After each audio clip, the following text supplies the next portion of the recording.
Il y a plusieurs risques. Le premier risque, c'est que le service public perde sa mission d'intérêt général, sa mission qui vise à permettre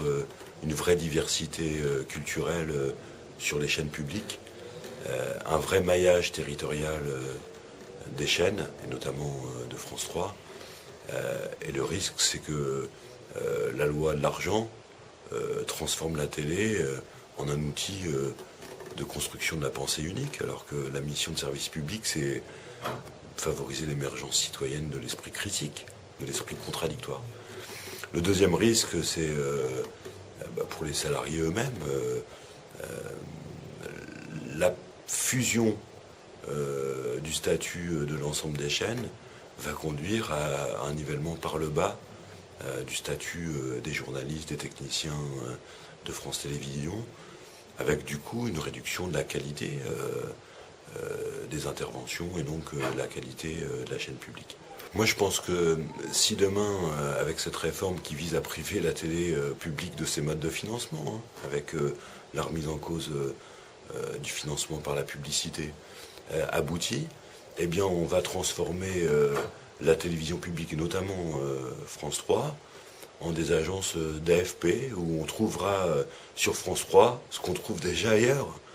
Or, ce qui fait la force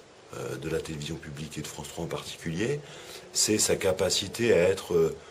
l'écho, le porte-voix des réalités économiques et sociales des territoires, d'être le porte-parole, l'écho de l'identité des territoires et donc de la vraie vie des gens. Et moi, comme téléspectateur, ce qui m'intéresse, comme citoyen, ce qui m'intéresse, c'est de voir à travers les chaînes régionales cette vérité-là, y compris lorsqu'elle est contradictoire.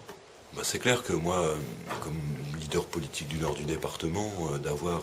ici à Dieppe une équipe de journalistes à l'écoute des acteurs, en mesure de couvrir l'actualité, ça contribue